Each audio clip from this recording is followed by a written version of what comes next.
Sasabaw pa lang, ulam na. Subukan yung lutuin at para matikman at kayo nang humusga. Tara, luto tayo sa kusina ni Jeron. Igisahin lang po natin yung sibuyas at saka bawang. Kapag ako ang nagluluto, inuuna ko talaga yung sibuyas.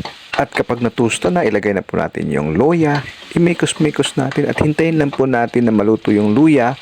At pagkatapos ilagay na po natin yung mga manok. Lulutuin lang po natin to sa mahinang apoy para lalabas yung natural oil niya. At saka yung natural oil, yun ang timplahan natin ng sugar, asin, seasoning, paminta at coconut vinegar. Kapag kinulang yung sabaw, dagdagan natin ng tubig at hintayin nating maluto at kapag naluto na lahat, iserve na natin kaagad. Napakasarap po sa adobong manok kapag mainit at lalong-lalo na kapag nagkakamay ka nito sa pagkain. Sana po nabusog at nag-enjoy kayo sa presentation na ginawa ko. Jeron po. Ingat!